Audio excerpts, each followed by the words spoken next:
piece of shit. This movie was a piece of shit. I don't even... How do they keep getting worse? Like, fucking New Moon, Eclipse. No, the third one, Eclipse was the third one, right? Yep. That was one of the worst pieces of shit I ever seen in my life, and this was worse. So I take it you liked it. I'm so tired. The thing is, you knew it was going to be a crap movie going. No, because, okay, for those of you who don't know, I needed someone to, like, be here just to make sure I don't do something stupid. So that's why I've got Linkara and JewWario via conference call right now. But, okay, don't give me this thing where, like, oh, you knew it was going to be bad when you walked in the door. Okay, that's partially true, but partially. I haven't slept in 36 hours. Oh, I'm sorry. And I so didn't want to go see this movie because the last 3 years, Scarlett and I would go to see these movies, and they were like the best date nights we ever had was these fucking movies because they were so fucking funny. They're fucking hilarious. So, like, they're bad, but I love the Twilight movies. But, like, there was nothing redeemable about it. It wasn't even funny Eclipse. And this piece of shit. This wasn't an enjoyable kind of bad, like the... No, nothing happens in this fucking movie. Nothing happens. Hang on, so, I seriously have an emergency store of booze. Like, I don't drink. I don't. Like, you've probably seen, like, everyone's gone drinking at the crossovers and shit like that. Like, I don't drink. I'm just not I never got into it, but, like, I keep some around for guests, and, because, like, there might be a day when I physically need a drink, and this is like I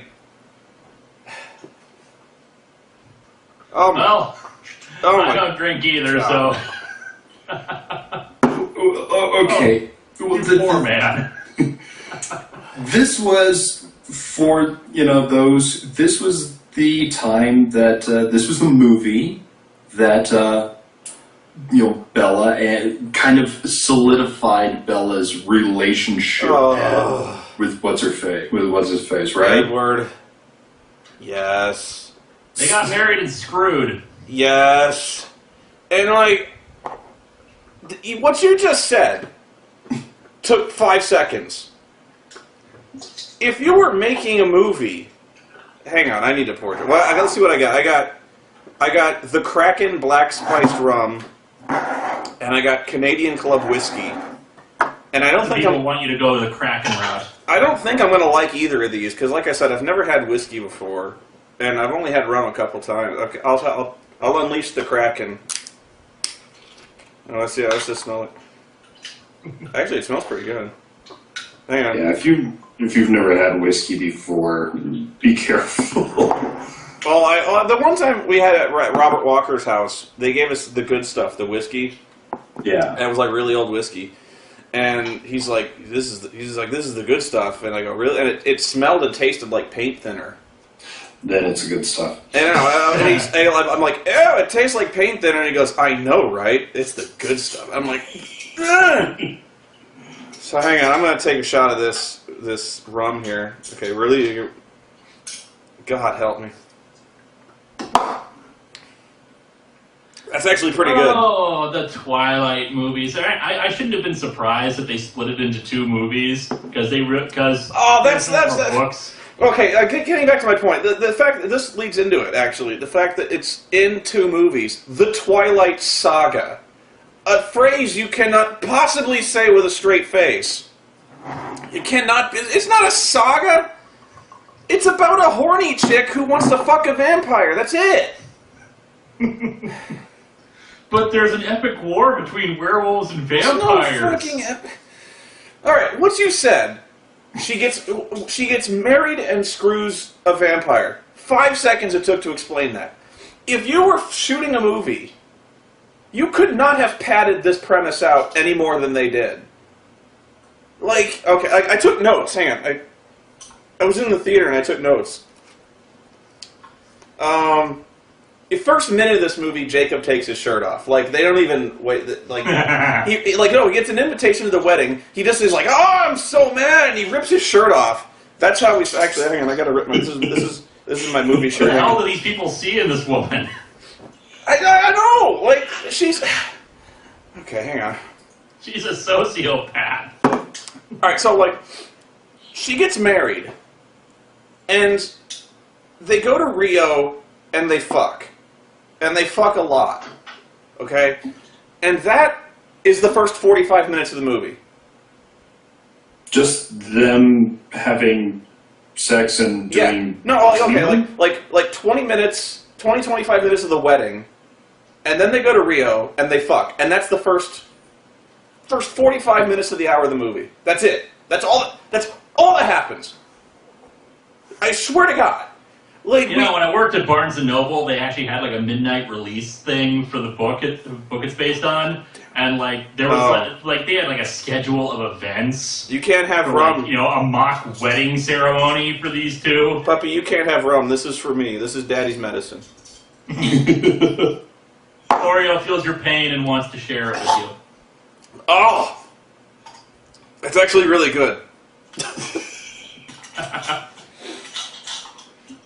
Ugh. All right. Ugh. So the wedding. We watched the whole wedding.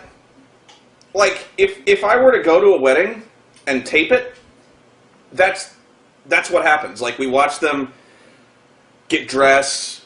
We watch them have the rehearsal. We watch them walk down the aisle. We watch them take their own vows. We watch them trade rings. We watch them look longingly to each other's eyes. We watch the reaction of the parents. We watch the reactions of the schoolmates. And then, when they get... It was very sweet. There were people crying in the aisle. There were women. I could hear them crying. It was that beautiful. It was that... And then, we go to the reception. And it's like the reception was filmed in real time. I have been to shorter wedding receptions than this. And you know what? This was actually the best part of the movie. I really liked the wedding reception scene, believe it or not. Really? Yeah, because this was the one scene that the characters were actually clearly having fun and exchanging funny dialogue and smiling. 4 fucking movies. To just standing around being emo and like, 4 fucking I love you. Yeah, 4 fucking movies. These characters have never cracked a smile, not one time. Yeah. And finally at the wedding reception, Jesus Christ, that's a lot of booze. Finally at the wedding reception, they're actually like telling jokes and like being funny. And like the only character that is at all sympathetic in this whole fucking movie is Mustache Dad. The Billy Burke, I think his name is. Yeah. He's the only guy who you can actually see written plain on his face the pain and anguish of having this diabolical fiend for a daughter who lies to him constantly and who is clearly just ruining the family, like right before his eyes. And so, like, but he's at the same time, his character is portrayed as being completely powerless, and he knows it. So, like, his entire performance is just him, like, shrugging and going, I know, what I got nothing else to do. Like, sorry, like, God. Okay, so, like, it's actually not, the wedding reception was actually not bad because, for once, I was enjoying myself. And then we go to Rio, because Edward wants to take her on a honeymoon, and he doesn't tell anyone where it is, because that's normal. But they go to Rio, and they where there's a lot of sun. Well, they go there at night. They go there at night. I don't know how they catch a flight, but whatever. So they go there, and okay, this is another thing I have to confront right away, because you start to notice this almost immediately. The music. The music in this movie is probably the worst orchestral score I've ever heard in my life. Ever. It's... No, why is that? Because it's... Okay, let's say, do you know anything about music, Lewis? Most. Not like lots and lots of things, but I used to play violin. Okay, that's good, that's good. If I put a piano in front of you and said, just play some notes that sound nice, and you were like, do, do, do, do, do, and like you had like 10 minutes to like just kind of noodle on the piano. And then you kind of came up with something where you were just kind of like tapping keys, like one key at a time. That was kind of nice sounding. That's what this fucking soundtrack is. It's like me. Like if I had 5 minutes to come up with an orchestral score, and I had just a piano, and I pulled the score right out of my ass. That's what this Oreo. It's so minimalistic and shitty. It really is like a junior high schooler wrote it. No shit, fuck. A junior high schooler could have come up with something better than this. And then there's the montages, because the Twilight Saga, Breaking Dawn Parts 1 and 2, this epic could not be contained in one movie. Oh, God damn. Yeah, because then you've got to go to the birth of the demon child. This movie is so fucking padded. Hang on, I gotta take another drink. I was gonna say, so yeah, the first part. Oh, them yes. And the second one is supposed to be. Spoony, what's going on over there? I'm drinking progressively more rum. I'm not a drinker, as you can tell. I'm gonna switch to the whiskey. Bad idea. There we go. Canadian Club. I gotta smell this. Hang on. I gotta smell this. Oh, this smells foul. Hang on, I'm gonna try some. Kind of like the movie. I'm gonna try a little bit. In a minute. It looks like piss. Okay, so where was I? Oh, the padding. The crappiest score ever. Yeah, the padding. Okay, so this movie is so fucking padded with montages, and the montages are either set to the god-awful orchestral score, or they're set to like the worst I've never heard in my life pop music in the world. It's so shitty. It's like, I don't know what kind of fucking Boston basement they pulled this pop music out of, and they set their montages to it, but they also make montages to the stupidest fucking things ever. Hang on, I wrote them down. I'm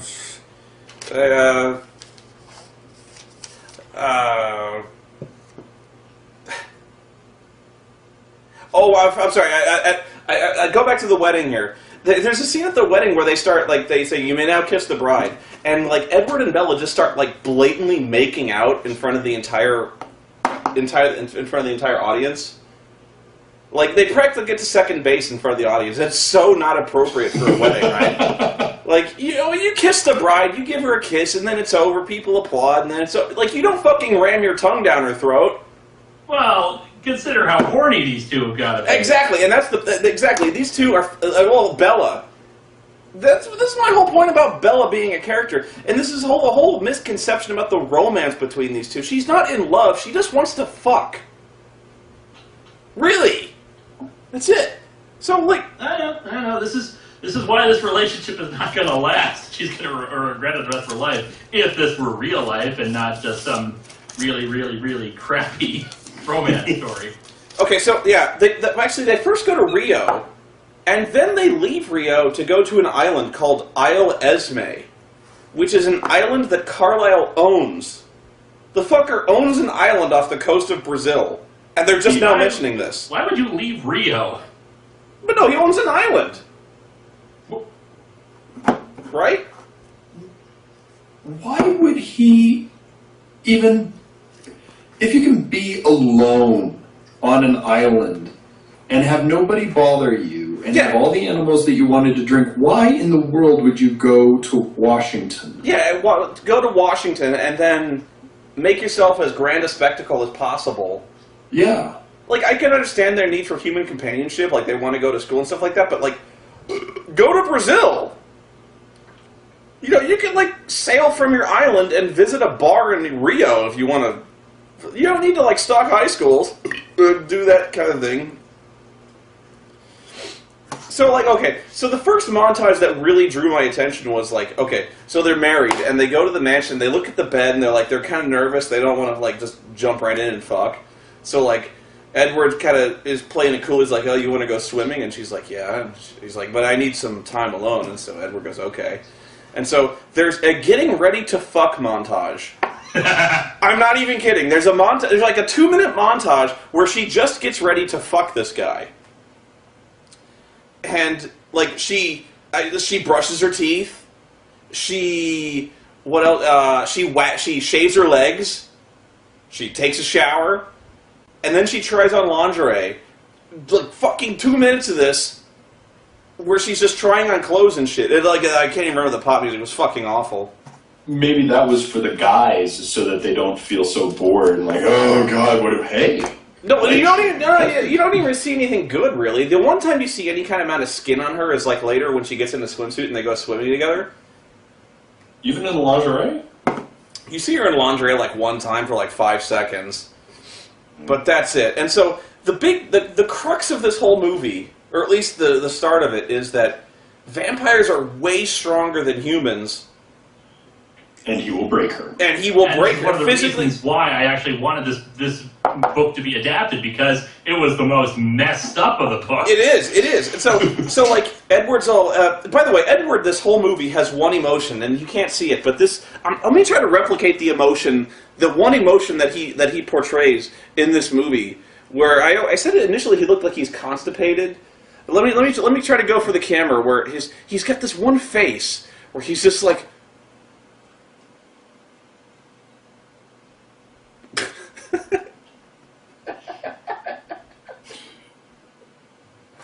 And he's like, Bella, we can't do this. And Bella's like, well, but I want to, Edward. He's like, but I'll hurt you. And she goes, you won't hurt me. I know you. And Edward's all... And Edward's like, okay, let's do this. So, like... Let's do this. That's fucking romantic. Let's do this. Okay, he doesn't... Be right back. I gotta wash my paintbrush. He doesn't say, let's do this. That'd be my move. I'd be like Geronimo. Hey, God, I got whiskey here. Hold on. Let me get my nose clamps. Oh! Dive! That's actually not bad either. I gotta watch it down, though, because it stings. Alright, so, like, she's like, I want to do this, and I was like, but I'll hurt you. I'm so much more powerful than you. It's like they made a movie, you know, like that, like all comic geeks everywhere. It's like, how could Superman fuck Lois Lane? Because, like, when he comes, he'd blow like a shotgun through her back, right? Yeah. That's this movie. This movie is like what would happen if Superman fucked Lois Lane, because, like, Edward fucks her so hard, it literally destroys the bed. Well, and he supposedly, like, breaks her. Yeah, I think in the book he hurts her way worse than he does in the movie, because he fucks her up in the book. In the movie, he just bruises her. Like, he leaves hand marks and bruises on her. He's like, I'm so sorry, Bella. You must hate me right now. And she's like, no, let's fuck again. And so, like, she does. No, she's like, you didn't hurt me. What are you talking about? And he's like, oh, I'm so sorry. I'm too strong. I just fuck you too hard. And she's like, but I liked it. It was the best I've ever had. He's like, of course it's the best you've ever had. You're a virgin. And she's like, I know. And so And so, but it's like she's got bruises on her. Technically true. But she's like, I'm pretty sure that nobody's had it ever as good as I have just now. And he's like, thanks. But I can't hurt you anymore. I can't hurt you, because when I fuck you, it hurts. So oh man. The history of the world, there have been 5 kisses considered to be greatest. You guys gotta start drinking on them. You guys gotta start drinking if I'm drinking, because I can't drink alone. Oh, I could get a sun kiss then. Do it! Do it! I'm gonna get a sun kiss then. So, like, I forgot, okay, so, like, he's so afraid that he's gonna hurt her, because apparently in the books, I think he, like, breaks her hip or something like that. Like, he hurts her really bad. He breaks her, yeah. Mm-hmm. Yeah, and that's actually one of the, the key points is that, he breaks her and then heals her by turning her into a vampire. Yeah, okay, so I'm getting that. So, like, I'm watching this movie where he's all afraid of hurting her. I'm like, dude, let her be on top. Problem solved. Wait a damn second. I just thought of this. This whole thing was about she wanted to become a vampire to be with him forever, and he's known superior strength and whatnot. Why the hell didn't he turn her like to her? They justify. They say that they're like Jacob comes to her at the wedding and is like, why don't you just turn her now? Like, because you'll fucking kill her. You're a vampire and you fuck her and you'll kill her. And she's like, I don't want to spend my honeymoon in agonizing pain after Edward turns me. Yeah. Right? Yeah. It was her choice. That's the justification.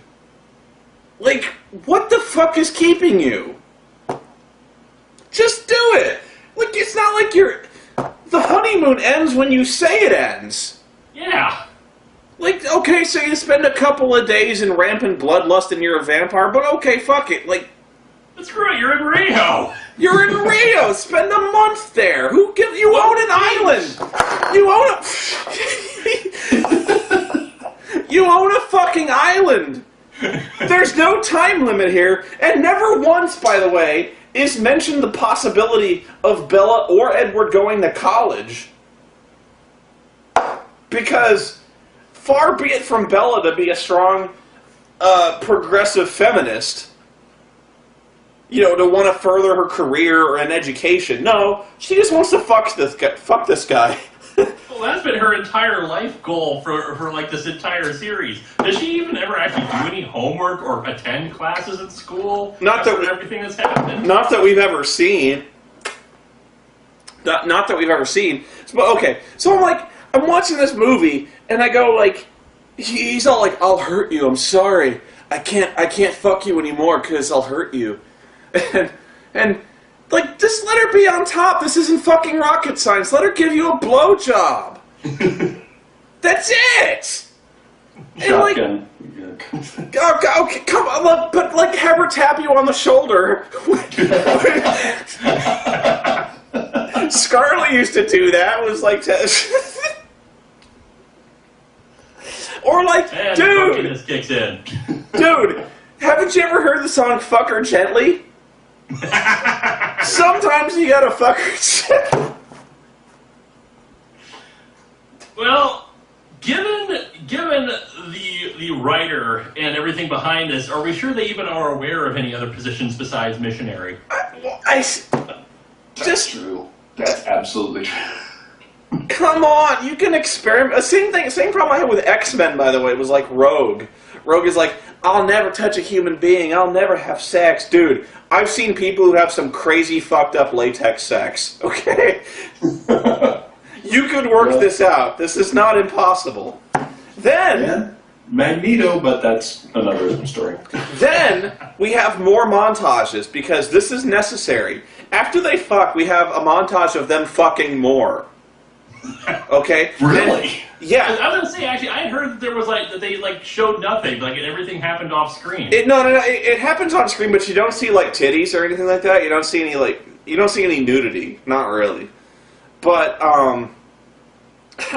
you see a montage while they're fucking, and the one thing they do on this honeymoon for recreation other than fucking is play chess. Play chess. They play chess? They play chess.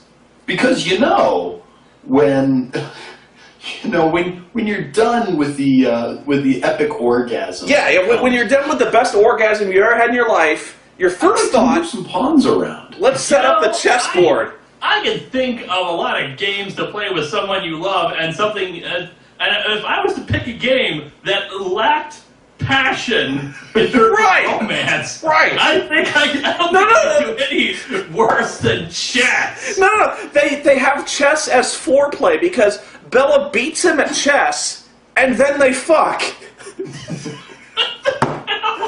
I need to drink this whiskey here. Loser gets bottomsies. Oh. Yeah. I'm like, this motherfucker owns an island, and he doesn't own an Xbox? Dude! Fingering the king and making it all erotic or something. Boot up Madden, for Christ's sake. Chess? That's the most boring shit I've heard in my life. You took more than that, big boy. Ooh! Oh my god. I can't even read what I wrote here because I wrote it.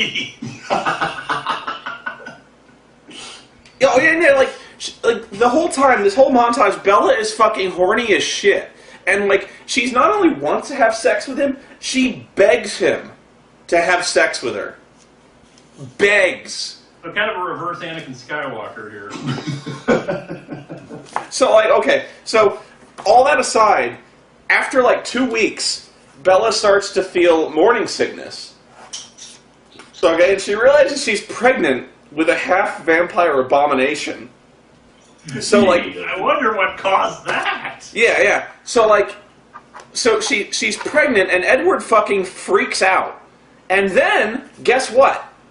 Can you guess what happens? Montage. We have more fucking. No, montage. We have a packing montage. Packing. A montage set to pop music where they pack their bags and go back to Washington because the other vampire in the family, Carlisle, he's like a doctor and he would know this shit. So they have a montage and they pack. Hang on, I'm looking through my notes here. I gotta. Come to think of it, while you're looking through the notes there, I'm assuming that human vampire offspring is like a very rare phenomenon. Or well, yeah, because they probably think about this kind of thing and wear protection. And even then, considering vampire-human relations and the fact that I don't know how the biology of vampires works. In well, nobody does. Nobody does because the vampires in fucking Twilight were pulled right out of Stephanie Meyer's ass. Like, nobody knows the biology. They fucking sparkle. What fucking vampires sparkle? And like, what? I know, it just seems like you'd want to wear protection for these kind of things. Yeah, like just for the possibility of vampire STDs. But like she's surprised. Like, I fucked a dead person, and now something bad happened to me. Oh my god, this is terrible. So like, okay, so they go back to Washington on their private jet because they have one. They have one. They're so rich they can afford a private fucking jet and an island off the coast of Brazil. Which I can understand for Edward, considering how long has he been alive? Like 100-some years? Like 100 years, like something like that. So like, they go back there and there's the other vampires out there, and I actually like the other vampires because they're kind of fun. There's like the really hot vampire, I think her name's Alice, whose hair is... The supporting cast is better than the leads. Yeah, oh totally, yeah, the supporting cast is way better than the leads. That Rathbone guy who plays Harpo, the Alice chick. Okay, so Alice, like, Bella is in really bad shape at this point. She's pregnant as hell. Like, even after 2 weeks, she's got a huge baby bump. And, like, they're really worried because this is basically like a direct ripoff of Dune. You remember what happens in Dune when, like, Paul's mother drinks the water of life and she's pregnant and the fetus matures at an accelerated rate? That's what happens. Yeah, no. She turns into Alia.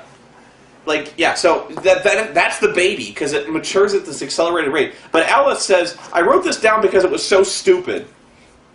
Alice says, I can't see Bella's future anymore, or the fetus. So, like, and that's her vampire power. Like, Alice, her power is that she can read the future with perfect accuracy.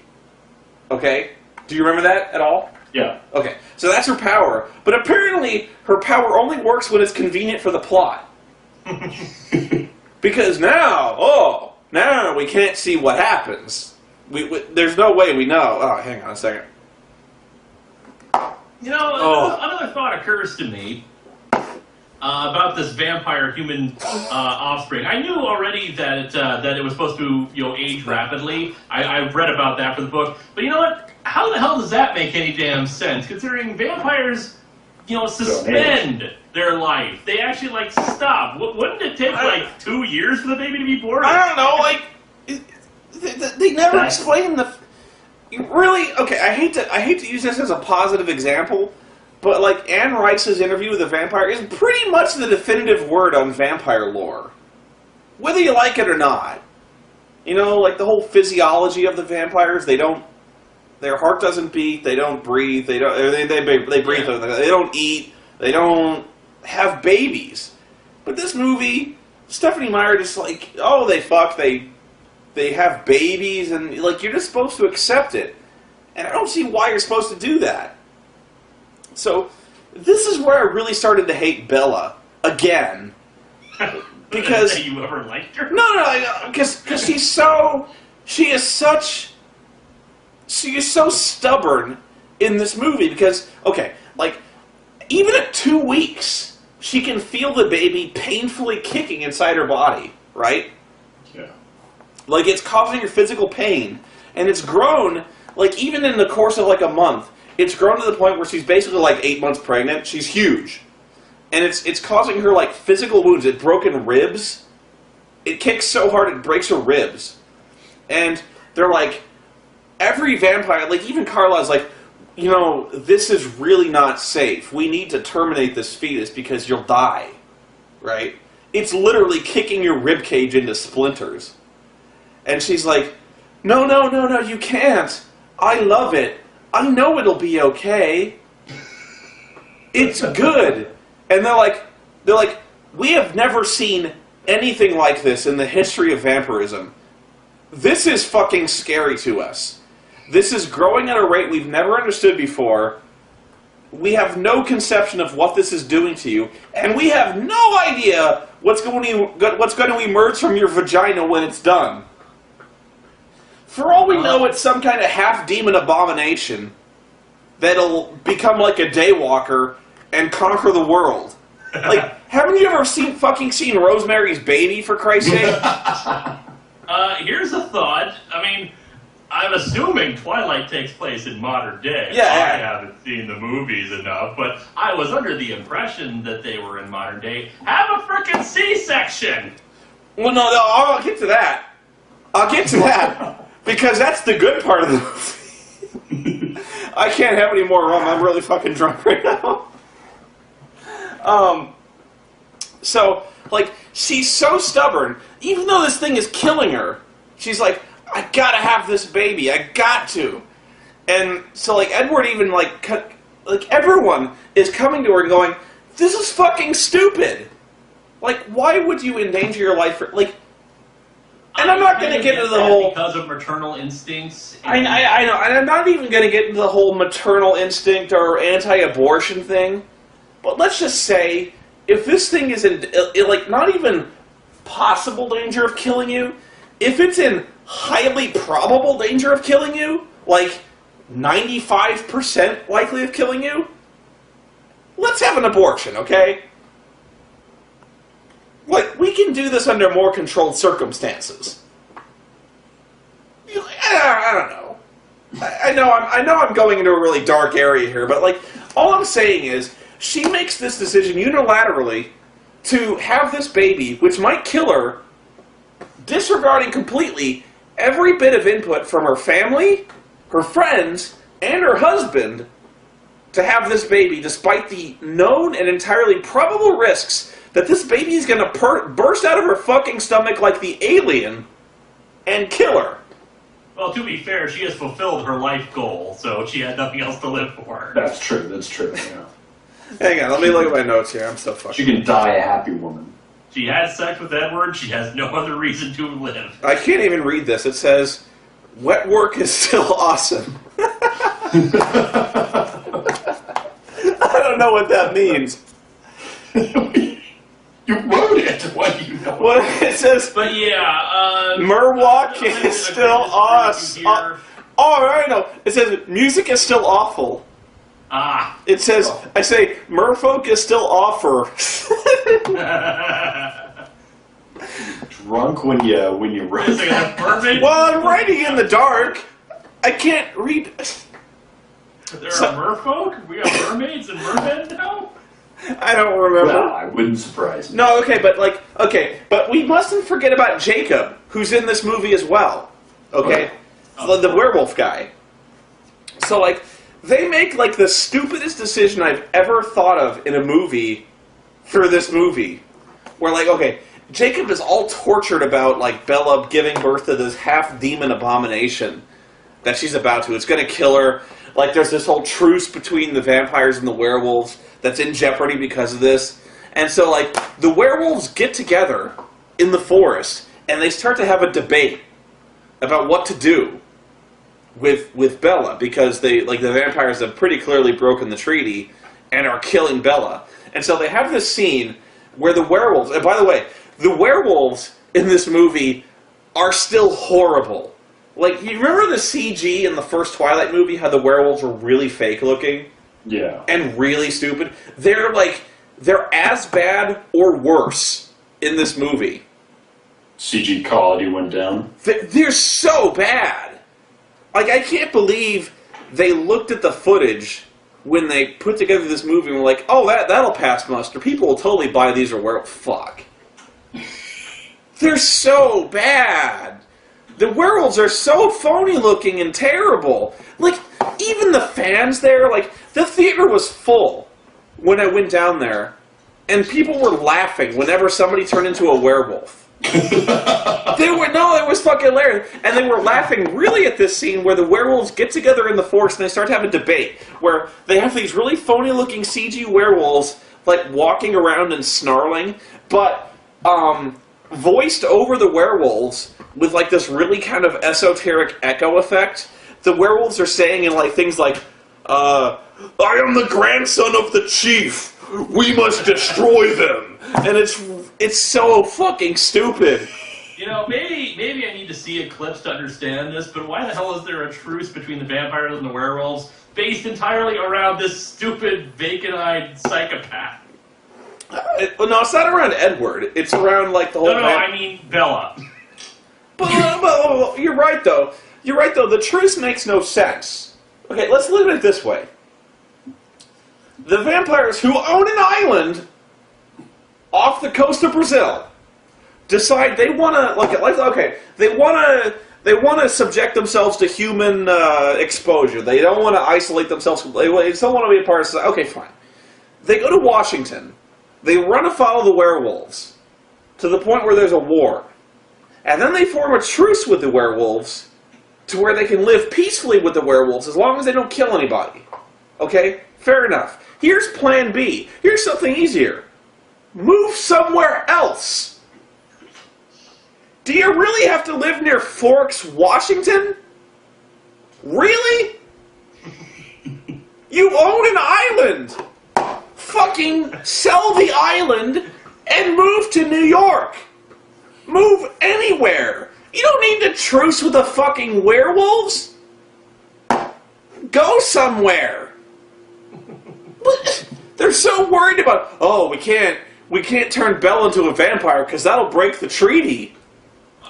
What? Again, what the hell do the other werewolves and other vampires give a rat's ass about Bella? I can understand that this was just between Edward and Jacob, but what the hell does all the other werewolves and vampires care about this stupid idiot? I don't know. Everyone thinks they care about Bella, and you know, and the werewolves are the whole thing was that, you know, the werewolves Jacob loves Bella. Right, and Jacob... Is Jacob like the king of the werewolves? No, he's not, no. But, I don't get this. but Jacob loves Bella so much that he actually turns against his own kind. He turns against the werewolves and tells the vampires that the werewolves are coming to kill him. So guess what happens? Montage!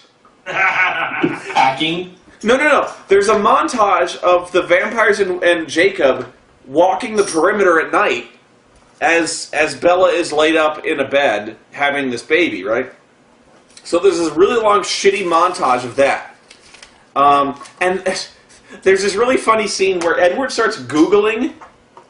He starts Googling the concept of half-vampire children.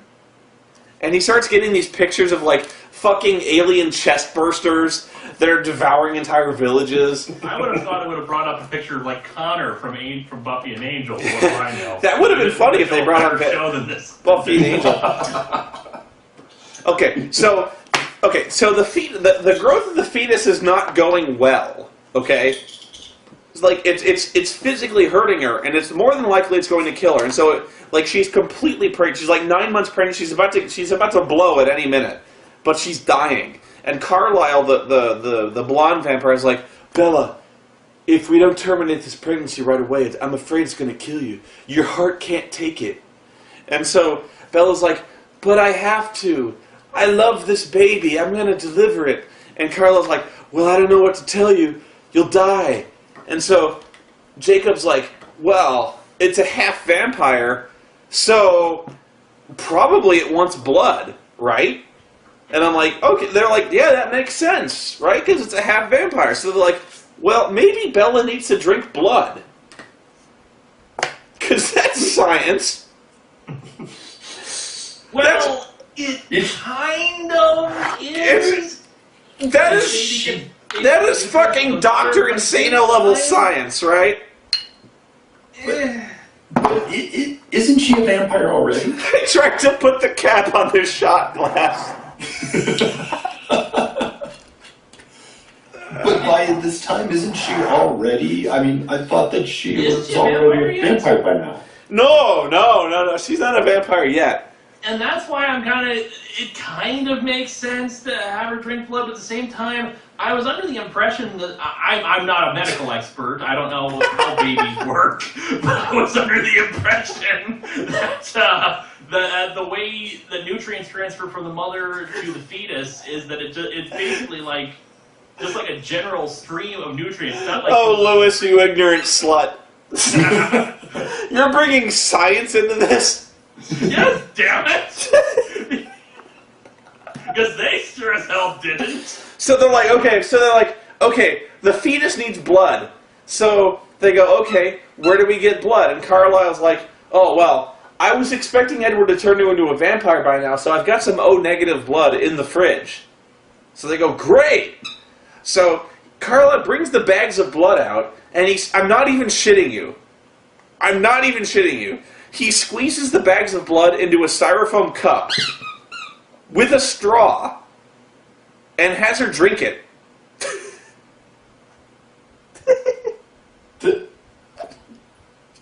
He squeezes bags of blood into a styrofoam cup with a straw. Is it like a little twirly straw? No. It's like if you've ever gone to not like a Jack in the Box, because those have actually those actually have like cups with design. If you ever went to like kind of one of those family Mexican restaurants like Filiberto's or something like that have the plain white styrofoam cups, that's what he squeezes the bags of blood into. Is like the styrofoam cups with a straw. He's like, drink this and you'll feel better. And she drinks it, and sure enough, it fucking works. She feels better. And then that wasn't the funniest part of the movie. Oh, no, okay. And then she starts feeling better, so she calls her dad. Because she's been missing for like a month now, right? Oh, jeez. And so she finally calls her dad after like a month, claiming she's got some kind of tropical illness that she got from fucking Brazil. And then she proceeds to lie her skinny ass off about how she's feeling much better and she'll be home any minute. Oh, by the way, I'm checking into a Swiss medical facility first. And of course, Mustache Dad is like, but Bella, okay, fine.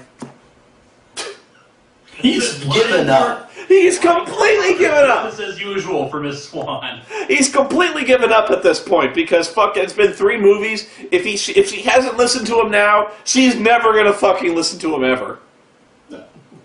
Or like fucking call the full force of the authority down upon Edward, who has repeatedly brought her back to his house with broken legs and human bite marks on her arm. This has happened in previous movies, by the way. Yes. By the way, does the father know about vampires? No, of course not. Even She's though, the only one. Gotta be frickin' kidding me. no, yeah, exactly. Because even though that Mustache Dad was at the wedding reception, and Carlisle brought his entire fucking extended family to the wedding, and by the way, who all obviously look like vampires, because the vampires in this movie have these really obvious, like, amber contact lenses in. They look fucking surreal. Like, nobody... See, now I have this image in my head of Edward, like, gathering all of his extended family in, like, one room and saying, okay, guys, now Bella's family doesn't know we're vampires, so don't mention that at any point. Yeah. So, like, the fucking extended vampire family shows up at the reception, and they all obviously look like vampires. They're pale as fucking sheets. They have these, like, unearthly yellow eyes. But, like, he never puts this together. Like, of course, I mean, obviously a cop wouldn't think that these guys are obviously vampires, but he would obviously think that something was up. Right, because, like, she disappeared for weeks at a time. She flew to Arizona and returned with a broken fucking leg. She flew to Italy and didn't tell him, and she returned with no explanation for what she'd just done. And now she's marrying this creepy fucking vampire dude at the age of 18, which honestly is not normal at this day and age. Let's face it. Usually people like to play the field, you know, or it's just a different age nowadays. Nobody gets married at 18. I think there's actually a character, Anna Kendrick's character actually mentions that. Who gets married at 18, right? Okay, so then they start coming, they're coming up on the birth, okay? Like, the baby is really close, and then Bella starts talking baby names. Okay, so she Damien? No, yeah, you'd think Damien, right? So, like, she brings Edward and Jacob into the room, and she's like, I've been thinking about baby names. What do you think? If it's a boy, we'll name it EJ, which is Edward and Jacob. And they're like, oh, you gotta be freaking kidding. That's not bad. No, seriously, not when you hear what the alternative is. That's not bad. Okay, I've heard that. Although I wouldn't, why wouldn't Edward have a problem with that? Naming his child after fucking Jacob, who is the other guy who is really desperately trying to pork Bella more than anything. Okay, so like she goes, but if it's a girl, I'm thinking of naming it Renesmee. Renesmee. Yeah. Let that soak in for just a second. Okay, here's the logic behind it. She says, okay, I'm thinking of naming it after my mother, whose name is Renee, and the island in which she was conceived, which is Esme. Renesmee. Why I hate it. give a rat's behind about where she was conceived? I don't know. Hang on, I gotta take a drink again. Renee, it makes perfect sense. Oh. Naming after mother, that's sweet. Renes, name it the frickin' island? That doesn't make it. If I had a kid, I would not, and it was conceived in my hometown, I would not name my child Shoreview. Well, no, it'd have to be like Liz Shoreview. The Shoreview. No, after my mother, of course. So. Oh, your mother. Okay. My mother's name is Avanel, so Ava Shoreview. Wait. Off shore. Wait, back up. Back to crazy. Your mother's name is Abanel? Yeah. What? My mother's side of my family, they love to have a little bit more unique and unusual names. So You don't my say! name is Twyla, my grandmother's name is Alice. Your grandmother's name is Renesmee? Apanel? Holy shit! Now we understand it all. I get it. Apanel's a real damn name. Yeah, I'm sure it is. I'm sure it's a real name. Okay. Okay. I'll kick your ass, man. I'm not. Your mother's a saint, I'm sure. Damn straight. I'm sure Mother Linkara is very nice. Okay, Right. so then we get to No, the I'm still hung up on this.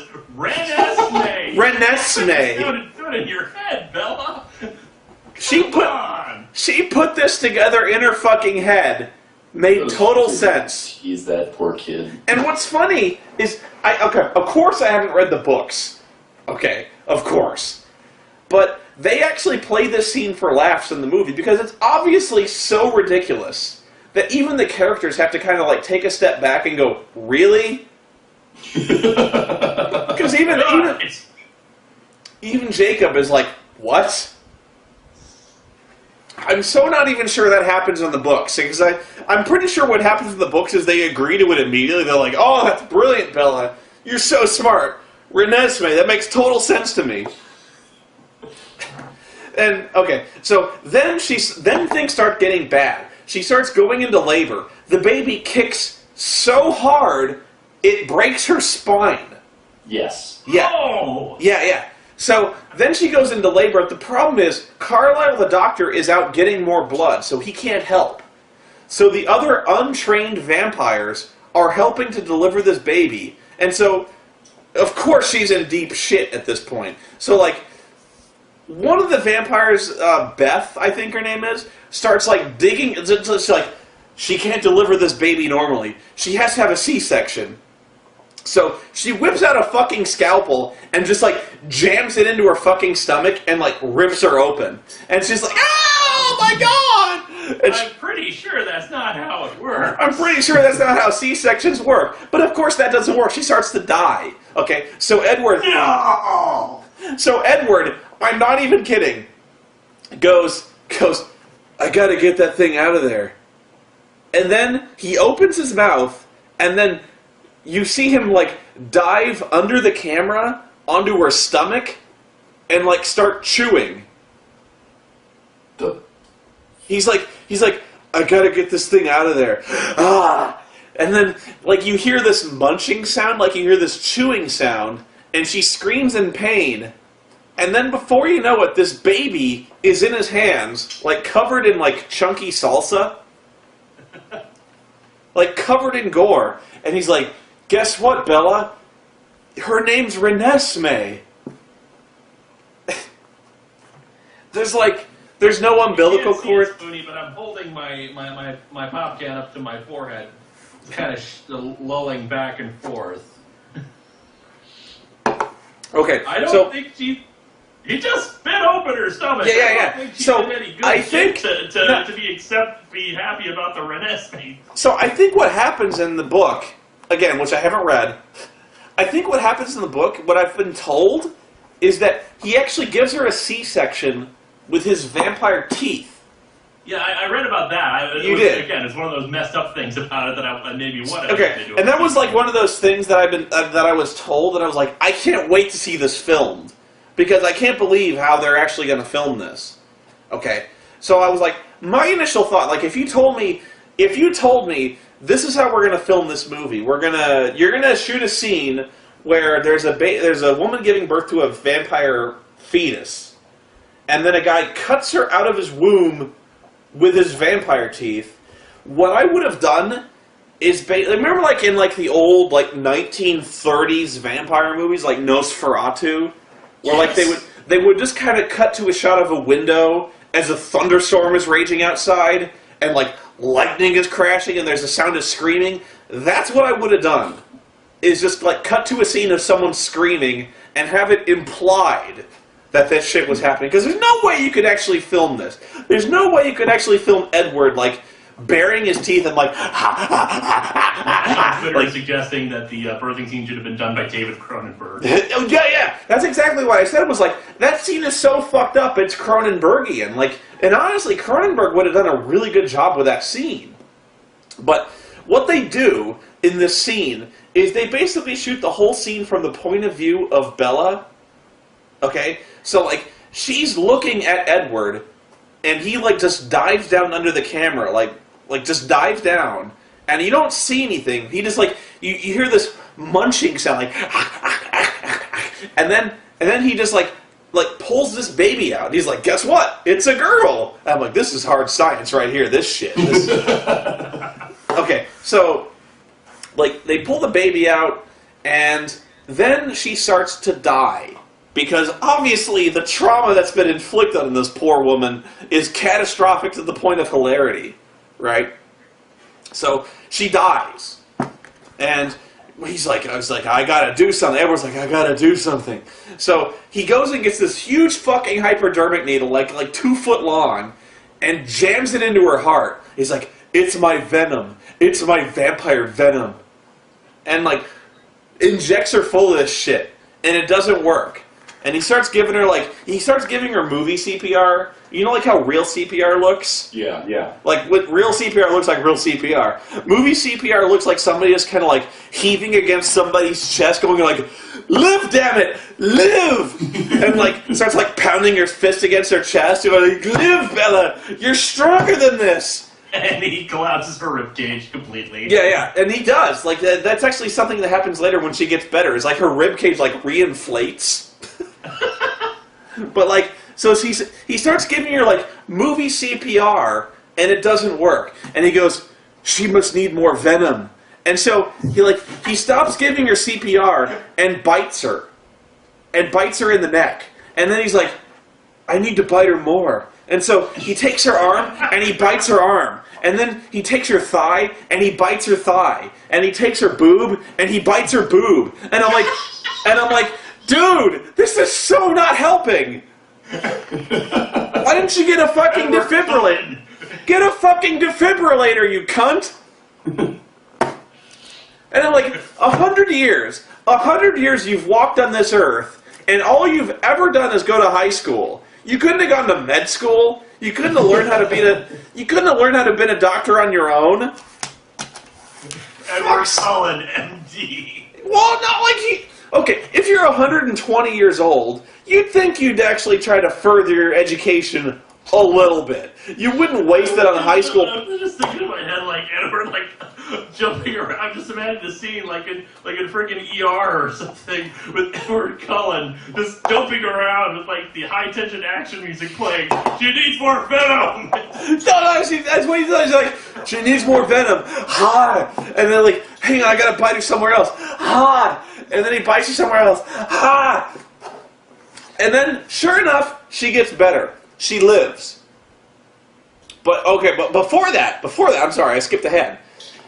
Everyone thinks she's dead. I did. Everyone, if this takes no, seriously, this scene takes like 15 minutes where she's dead and Edward is giving her CPR. Everyone thinks she's dead. So Jacob is horror-stricken by this revelation. Jacob is just like completely destroyed by this because Bella's dead. The love of his life is dead. So he blames the baby, this half-vampire abomination that's been born onto the earth. He's like, I'm going to kill this fucking thing. I'm going to kill it. So he goes in the house. He goes in the house to kill the baby. And he looks at the baby, and all of a sudden, you ever see that scene in Wayne's World where, like, Garth looks at, what's her name, and gets that Dreamweaver sequence? Dream Woman.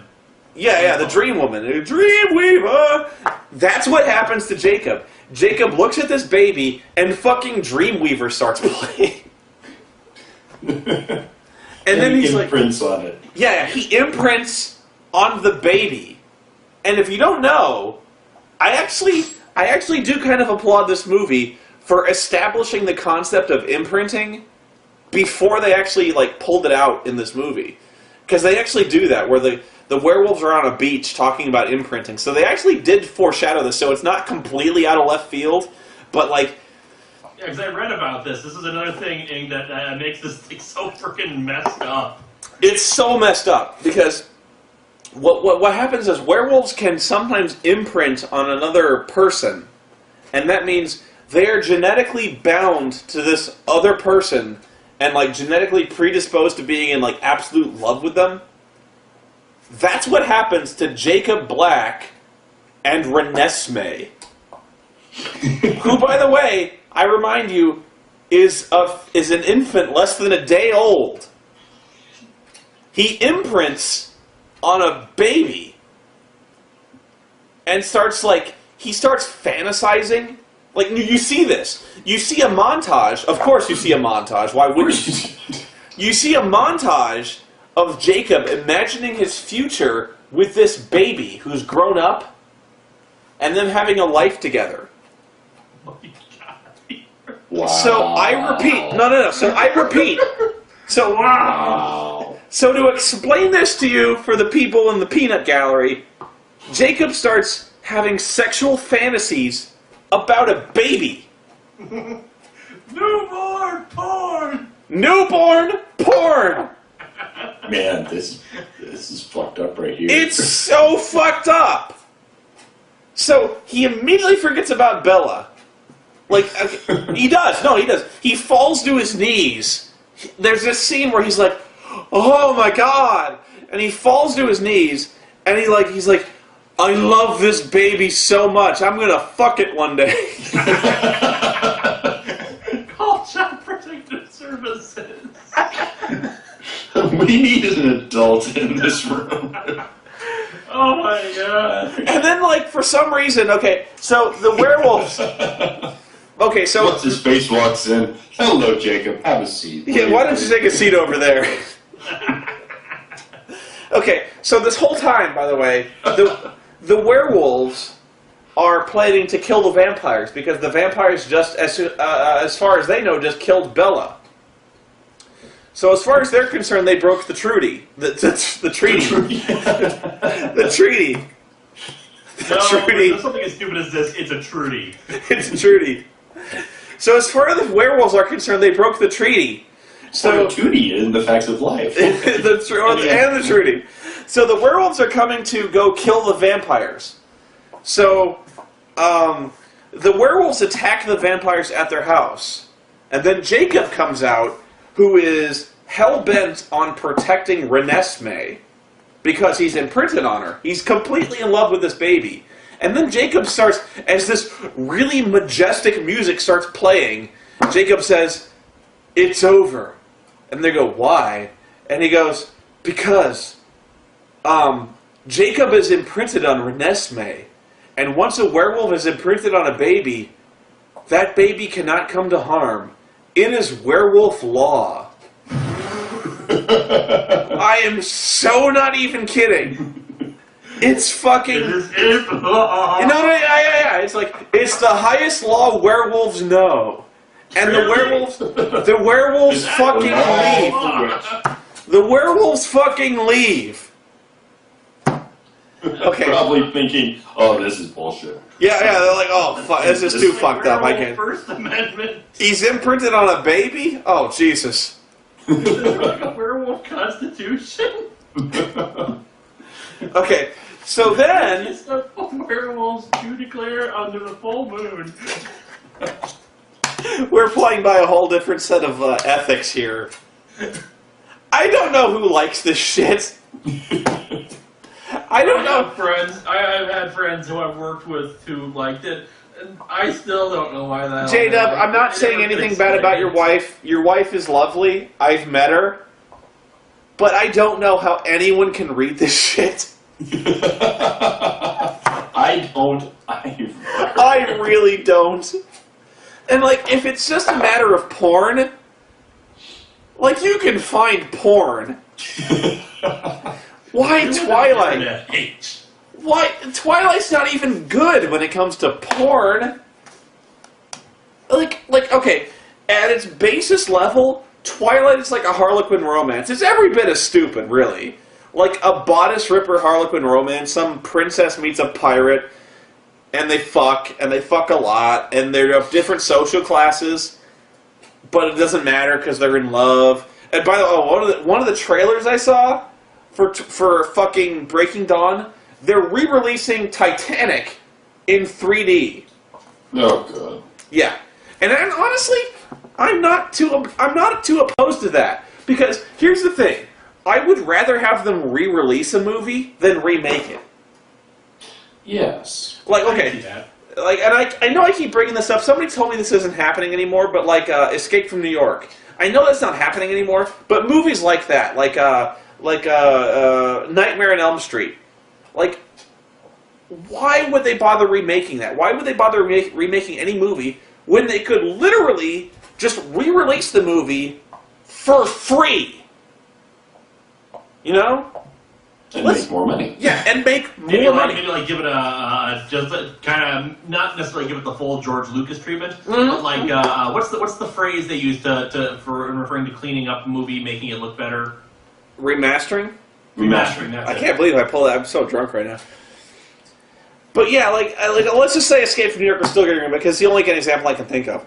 But let's say Escape from New York is still getting remade. They don't need to remake it. All they need to do is re-release it.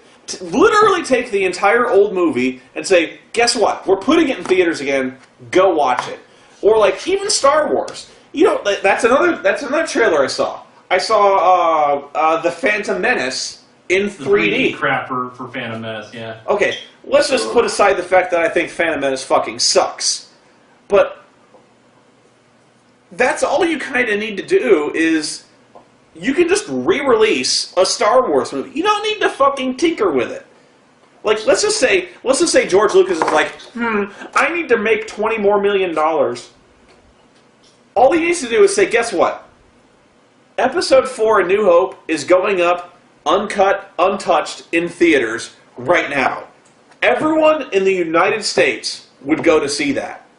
I would. I saw the special edition. So of did it, I. and even though the special edition is stupid with the CGI, I still enjoyed it. And I'd Right, see it again. right. I saw every one of the special editions, not expecting the betrayal that the special editions would be with the fucking CG and the screaming as he falls down the Bespin pit. But I saw him. All you need to do for any one of these given fucking movies is be like, guess what? We're just putting Titanic back in the fucking theater. Go watch it. People would go watch it. So, like, honestly, I didn't have a problem with that. If you want to do it in 3D, okay, fine, whatever. I don't care. But that's my problem with George Lucas. If I'm going off on a tangent, is just you know what? You don't need to spend $10 million shooting a new fucking dance sequence for Return of the Jedi. You don't need to fucking CG stuff. Just be like, you know what? We're putting Star Wars back in theaters. All 3 movies. Pay $7.50 to go see it. We'd go see it, and we'd feel proud to do it. So that's my take on the whole remake thing. Okay, so back to Breaking Wind or Breaking Dawn. Breaking Bella, yeah. Breaking Spine. Okay, Jeez. so at this point Bella is dead, but he injects her with so much venom that she's getting better. Hi You puppy. become an uber vamp. So she starts to heal. The vampire venom starts to heal her. So guess what happens? Montage. There's a montage of her resurrection as a vampire. How is there a month? It just happened. Yeah. So like, what happens is they kind of put her in a dress. And by the way, this is actually another thing that this movie did really well. Ironically enough, whoever did the makeup effects for Bella in this movie actually does deserve an award. Really? Yeah. Because what happens is, over the course of the movie, the baby starts, like, destroying her physically and starts, like, feeding on her and starts sapping her energy. And she starts to look really shockingly underweight. Like, she looks like she weighs 70 pounds by the end of this She movie. already looked fairly thin. Yeah, she already looks really thin in this movie, but by the end of this, she looks like a fucking skeleton in this movie. She looks fucking bad. And bad in the good way, where I mean, like, whoever did the makeup for this, or if she just lost the weight on her own, dude, she's a trooper, because that looked awesome. that was a really good moment in this movie where she looked like she really did look physically devastated by this vampire thing she's growing. But yeah, that looked really good. So there's this montage of her becoming a vampire, and it's all the. You ever watch CSI? Where, like, when they start talking about bullet entry wounds and stuff like that, and they cut to, like, the bullet crashing into the body and, like, inside the body, and, like, you see the bullet splintering bones. It's like that in reverse. It's really gory, but in reverse, where, like, you're inside her body, and you see her nerves regenerating, and you see her spinal cord reforming, you see her ribs reforming, but it's like this montage where she gets better, and that's how the movie ends, is she opens her eyes, and she's got red eyes. She's a vampire now, and that's how the movie ends. But that's not how really the movie ends, because, okay, the credit sequence, I have to establish right off the bat, the credit sequence looks like something off a 1990s independent movie. The credits are... I rarely would bash on a movie for having really shitty credits, but this movie really does have shitty credits. Because the music is so bad, and it's so weirdly edited together. Why you would have credits like this? But okay, so at the midpoint of the credits, the best scene in the movie happens. Okay. Yeah. Okay. So you're so not even ready for this. Okay. So do you remember the Vulturi? Do you know what the Vulturi are? Yeah, I remember those from that vlog. They're like the vampire Illuminati. Right. The people who live in Italy who are in charge of the vampires. Okay, and they're headed by Michael Sheen, who is also in Tron Legacy, who also camped it up like a fucking beast in that movie as well. But, okay, so what happens is, this really awful music is playing, and then they start rolling the scene of this woman walking into a throne room. And the Vulturi are sitting in this throne room. In this throne room, there's 3 chairs. There's these 3 huge stone thrones. So apparently, all the Vulturi do all day, is like sit in their thrones in these really black robes looking fruity. That's all they do. If you were that powerful, what would you do with your time? Dude, I would go traveling. I would go, like... I don't know. I wouldn't sit in a throne in a robe looking fruity. I see it kind of like the Office Space thing. They would do nothing. They would just enjoy. But no, that's what they're doing. They're literally doing nothing. It's like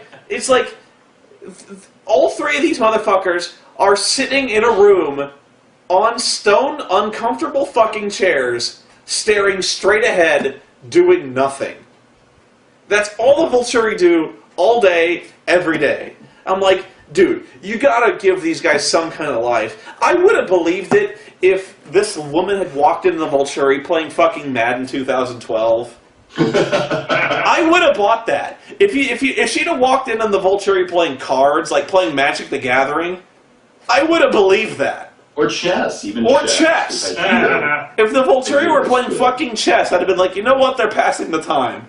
They're doing something because they're fucking immortal and they're bored. They're not just sitting in a fucking chair, staring straight ahead. But okay. So, this woman delivers this message from Carlisle, the guy who created Edward. Yeah. And these guys are out of a completely different movie. It's like Michael Sheen is like out of Rocky Horror. He goes, okay, this woman delivers him a message, and Michael Sheen goes, well, it looks like Carlisle has added a new addition to his family. Oh. And then there's this other vampire who's sitting to his, I think his right, and this vampire goes, and what shall we do about it? And fucking Michael Sheen goes, well, it seems we have an appointment with vampires in Forks. Oh, I'm so gay. I was actually kind of wondering what they would do for the second part of this, for the way you describe it. Most of the stuff I had heard about Breaking Dawn was that the baby grows up really fast, and she gets together with Jacob, and then happily ever after. So that's what happens. All this stuff happened in the first. The second movie, part. like, huh? What happens in the second movie is that the thing is, it's forbidden among the vampires to have child vampires. It's just not allowed for the vampires that. because it's not normal. Yeah. I mean, Oh yeah, because they're like the pinnacles of normalcy. I forget what they're called. I remember reading it somewhere on a wiki where they're called unnatural children or unwanted children or something like that. Where like if that was like a big no-no among vampires, how come no one's mentioned this before? You'd think at some point they would have foreshadowed this, but yeah, that's what that just creates huge plot holes with this, because if a vampire birth was just unusual, then yeah, they don't know what they're doing, they're really freaked out and confused by it. But if there's like actual like lore about it, and them saying no, this is forbidden, you'd think that would be a more well-known thing in the vampire community then. And they'll be like, no, you can't do this because it's forbidden, kind of crap like that. I don't know, but that's what happens in the second movie. So like, Michael Sheen he's the only guy aside from Mustache Dad who is in on the joke. You know what I mean? Who actually maybe they're all in on the joke, but like Mustache Dad and Michael Sheen are the only guys in this entire series of movies who do not give a fuck. They know they're in a Stephanie Meyer movie, and they are just going to ham it up to the 100th degree in this movie. Because Michael Sheen is so fucking fruity in this movie. For the 2 minutes he's on screen, he's just like, oh, Edward Cullen, he's married a wife. Oh, yes. Ah, that makes me so horny.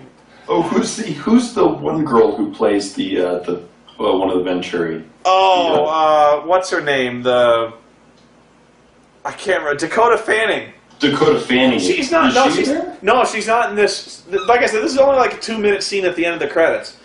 Oh. But Dakota Fanning's on this movie. But like this guy next to her is like, so how do we feel about this? These guys just spend all their day of their afterlife being supremely gay. And I'm not saying like it's a bad thing. I'm saying like these guys are so stereotypically gay, it's funny. It really it's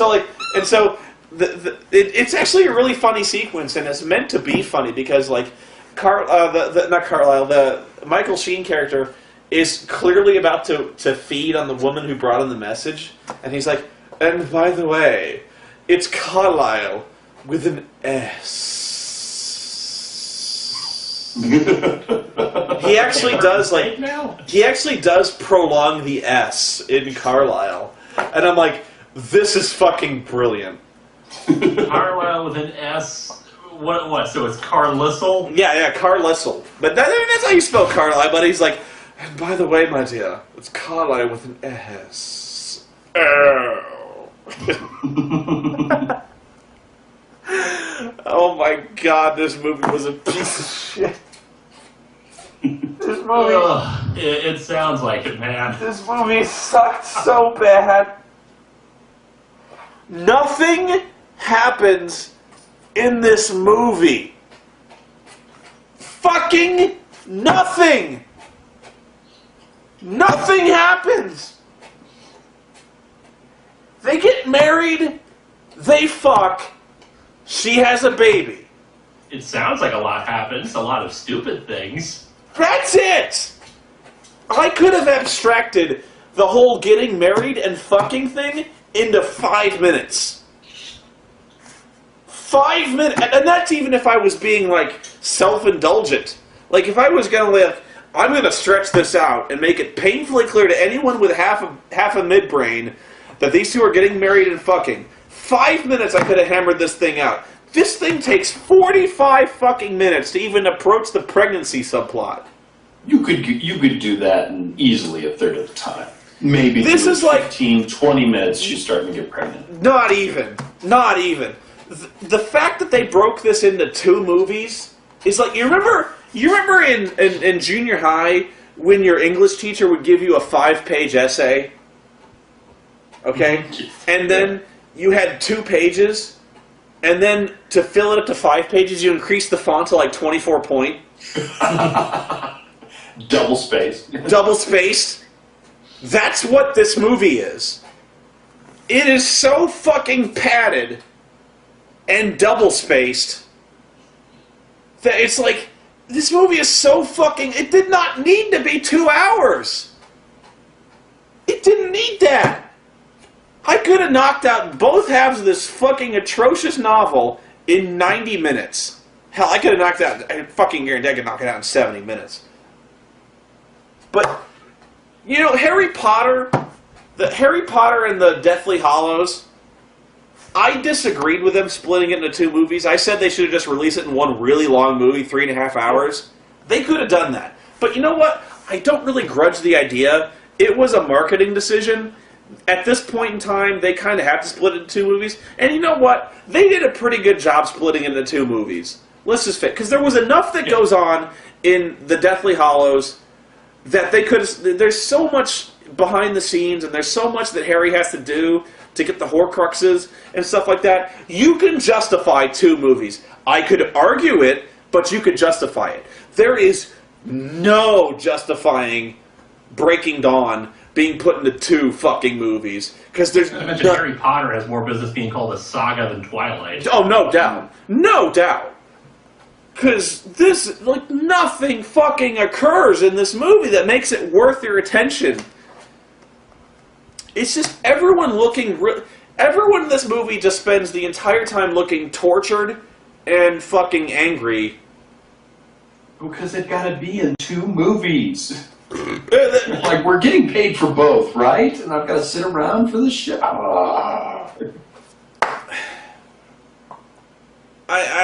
Okay, that's the movie. That's how the movie ends. It's because of vampire. I suppose I should wrap this up. I don't even know how long. I can't even read the number. I think I've been going on for an hour and a half. An hour and 21 minutes. That's okay. Do you have any questions for me? Like, while I'm completely hammered out of my mind? No, I mean, well, not for me. I think it's pretty obvious about. Are you going to see the second one? Well, you're kind of obligated. Well, I gotta know how it ends, right? Fuck. You know what? Honestly, no. Most of the I'm gonna get kind of morose on you for a second, but like, most of the fun of going seeing these Twilight movies, and the reason I didn't want to go see this one, is because I was going with somebody, and I could make jokes about it with Scarlett, and that was the most fun I ever had, was making jokes about this movie with someone. And I just don't have any friends, and like, she's gone, and I don't... It's just me watching this really fucking boring movie, and there's no joy in it. I get you, though. In fairness, you know, you got us. We'll talk to you about it.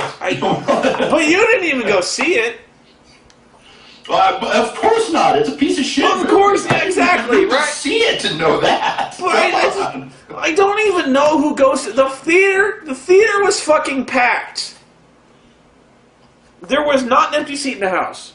But what I didn't understand was, okay, I would have understood if at the end of the movie, what's weird is, if at the end of the movie these guys are giving it a standing ovation, I'd been like, you know what, these guys are idiots. I get that. But at all the really funny moments of this movie, people were laughing. Like Renesmee. It's fucking stupid. And people were laughing. I cannot imagine who reads these books, who watch these movies, who, when the Renesmee moment comes up, or when Edward gives a C-section with his vampire teeth, I just don't see how anyone can read this and take it seriously. And honestly, I might be turning around this. Like J-Dub, I'm sure your wife is great. I'm sure, you know what it is maybe... No, maybe she read this, and she fully appreciates it for the ironic, kind of funny romance that it is. It's cheesy. It's really stupid, sure. But you know what? For 2 hours, it's a really funny ride. I can understand that, but it really is a matter of sharing it with somebody that I was really missing this time. That's why I needed you guys for this thing, because it would have been really sad for me to be like sitting here at this table just like bitching about it drunkenly on my own. I just needed somebody to kind of bounce this shit off of. So I thank you guys for being here. So like, Not It a is problem. not a problem, man. It was a lot of fun. Well, and you know, from what I've heard, because she actually has not read Breaking Dawn, she doesn't care to. really, Yeah, she read the first 3, and she was like, "Okay, the story is done."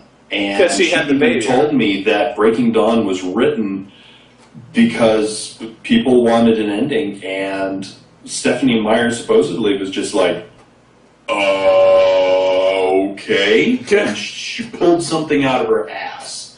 And even the people who love the series just go, wow, this was a shit. I understand what you're saying, but what was funny was I heard people out of the theater. People coming out of the theater were saying this movie sucked. I heard a group of like 6 women saying this movie was really bad, and they said how much more they liked the novel. They were like, "This is nowhere near as good as the novel." I heard that. Wow. Yeah, and I'm like, that's not possible. I know what happens in the novel. That novel is like 800 fucking pages long. It can't have been that good. Yeah.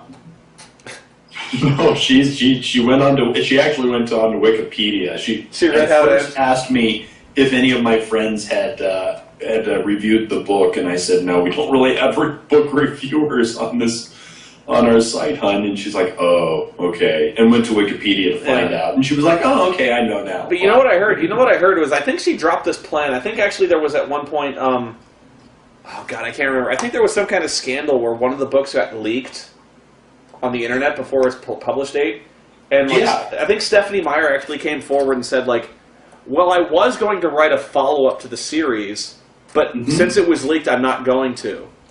What it was the very first Twilight book from Edward's point of view. From Edward's, yeah, I heard that. From Edward's perspective, yeah. And that was it. And it didn't do it. She said, well, you know, you fucked up, so you can now have what I was going to write, but you know, you can't print it. You can't do anything with it. But here you go. Because it's not finished. Because in Twilight there was so much more going on beyond the scenes that we had to go back and retrace our steps from Edward's perspective.